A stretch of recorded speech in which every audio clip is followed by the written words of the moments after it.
World cup के साथ साथ एक ईरा ख़त्म हुआ, कप्तानी कह लीजिए या कोचिंग कह लीजिए। भारत किस स्थिति में इस वक्त है और क्या आगे एक्सपेक्ट कर सकते हैं?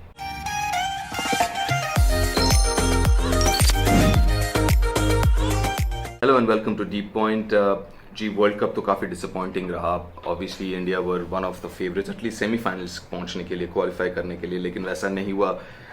काफ़ी थियोरीज हैं क्यों नहीं हुआ, लेकिन मेरा ये मानना है कि एक तो पहला मैच ही पाकिस्तान के साथ था एंड आई थिंक पहले 2-3 ओवर में इंडिया वर बिहाइंड, और मुझे नहीं लगता कि उस मैच में, पहले मैच में, India could recover from that initial झटके जो शाहीन अफरीदी ने दिए। उसके बाद I think New Zealand game for me, I thought डर के खेली भारतीय दल। वो फियरलेस क्रिकेट की हम बात करते हैं जो कि सो एसेंशियल है, बहुत एसेंशियल है इस फॉर्मेट में, वो देखने को नहीं मिला। And that the whole attitude was more about कि हार ना जाए मैच रादर देन जीतने के लिए। सो आई थिंक उसके बाद अगले 3 matches did not really matter. I think पहले 2 मैच हारने के बाद it was always going to be tough. Yes, काफ़ी कुछ कहा गया about the bubble fatigue, which is true. जितना मर्जी हम कह लें, वो फटीक होता है। मैं खुद दुबई में 2 महीने से हूँ बबल में, एंड इट्स नॉट ईजी। उसके पहले भी बबल में है। अगर आप इंडियन टीम की बात करें, पिछले 12 महीने से एक बबल के बाद दूसरा बबल, एक सीरीज़ के बाद दूसरा series. It's not easy, but I don't think that is an excuse.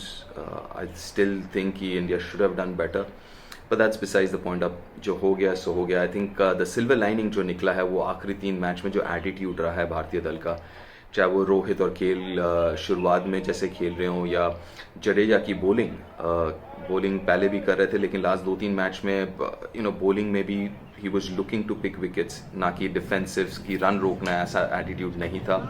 मेरे ख्याल से एक वो सिल्वर लाइनिंग ज़रूर मिला है, and I think it's really really positive. Hopefully आगे चल के भी वही ब्रांड ऑफ क्रिकेट खेलेंगे जो पिछले 3 मैचेस में हमने देखे हैं। हालांकि ऑपोजिशन उतना कुछ खास था नहीं, तो ऑब्वियसली सवाल ये उठता है कि क्या दूसरे जैसे अच्छे ज़्यादा ऑपोजिशन होंगे तब क्या होगा। आई थिंक एटीट्यूड अगर वही रहे वुड बी रियली नाइस। उसका मतलब ये भी है कि जो चैलेंज होगा कि ऐसे एटीट्यूड के साथ आप मैचेस हारेंगे भी, 90 पे भी ऑल आउट होंगे, रोहित केल कुछ मैचेस में जल्दी आउट होंगे क्योंकि रिस्क ज़्यादा ले रहे हैं। उसके बावजूद आई थिंक इट इज़ इम्पॉर्टेंट कि यही एटीट्यूड जो है, यही माइंडसेट के साथ इंडिया इस फॉर्मेट को खेलता रहे। खैर, वर्ल्ड कप अब चला गया और वर्ल्ड कप के साथ साथ एक ईरा भी ख़त्म हुआ है, स्टार्टिंग फ्रॉम कैप्टनसी, विराट का T20 captaincy, obviously Ravi Shastri's tenure as the head coach 2015। I think what both of them has achieved, खासकर अगर हम रवि की बात करें, क्योंकि विराट तो अभी भी दिखेंगे, लेकिन अगर as a coach Ravi Shastri की बात करें, 2014-15 से जो शुरू है सफ़र, आई थिंक अच्छा रहा है। अगर आप विन परसेंटेज देखें, हर एक फॉर्मेट में T20 हो, ODI हो या टेस्ट मैच, 60% से ऊपर विन परसेंटेज है। I think that's a big positive. बहुत कम ऐसे देश हैं जो पिछले 4-5 साल में कह सकते हैं कि उनका विन परसेंटेज इतना ऊपर है।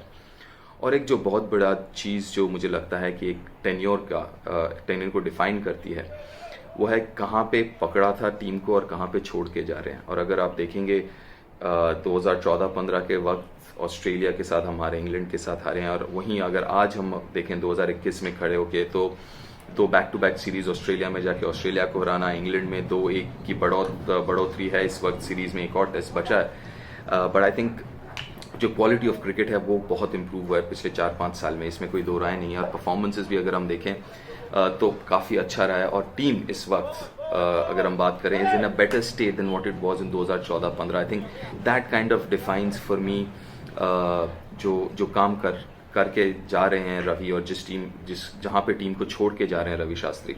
आई थिंक काफ़ी मीम्स निकलते हैं, काफ़ी जोक्स निकलते हैं उनके बारे में, लेकिन fact of the matter is I think he is done a good job. I personally think कि अच्छा काम किया है। हालांकि एक बहुत बड़ा बॉक्स जो टिक नहीं हुआ, बाकी काफ़ी कुछ अच्छे काम किए हैं, और वो बड़ा बॉक्स इज़ ICC टूर्नामेंट। एक भी ICC टूर्नामेंट नहीं जीत पाई है भारत, तो वो एक बहुत बड़ा बॉक्स जो है वो टिक नहीं हो पाया है इस दौरान, and hopefully some time soon it will happen. लेकिन जिस जगह टीम को छोड़ के जा रहे हैं, I think it's a big positive. Players अच्छे, पाइपलाइन में अच्छे प्लेयर्स हैं टीम में इस वक्त, it's a good team. So I think all in all I think Ravi has done really really good job, ऐसा मेरा मानना है. साथ में to a great extent Virat as a captain also in T20 Is. अगर आप देखें तो सबसे ज़्यादा most number of bilateral series जीते हैं एंड एवरीथिंग एल्स. और कुछ अच्छे अच्छे सीरीज जैसे न्यूजीलैंड को न्यूजीलैंड में जाके हराना, दो series I think is done well.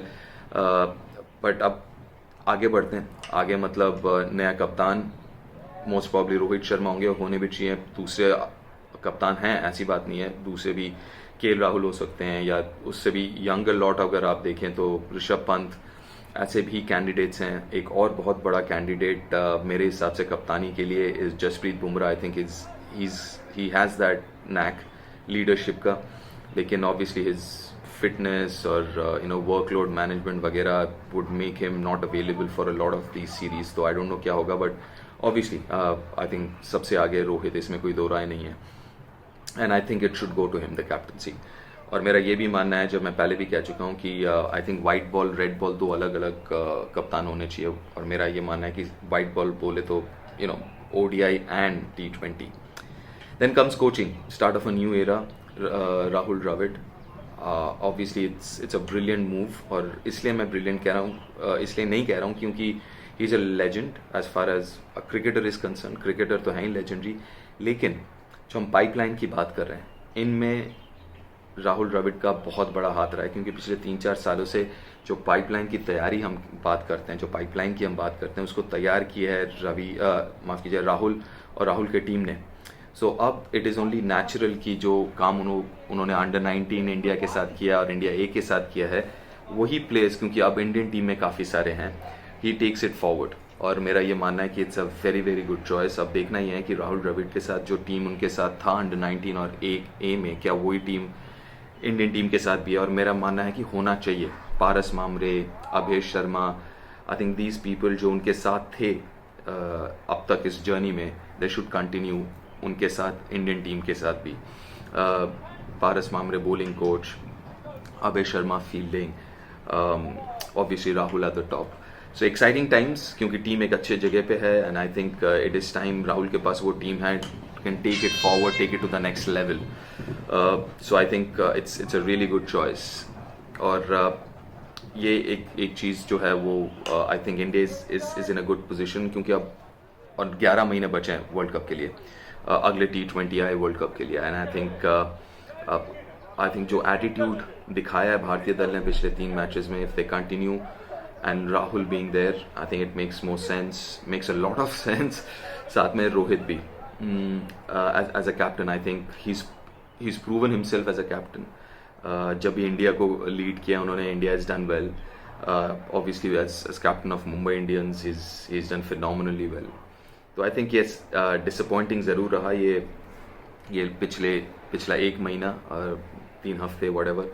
But I think going forward, things are looking brighter, things are looking better, and it'll be interesting times. Rahul Dravid coach, Rohit Sharma, Virat Kohli and company. I think it'll exciting times ahead for sure.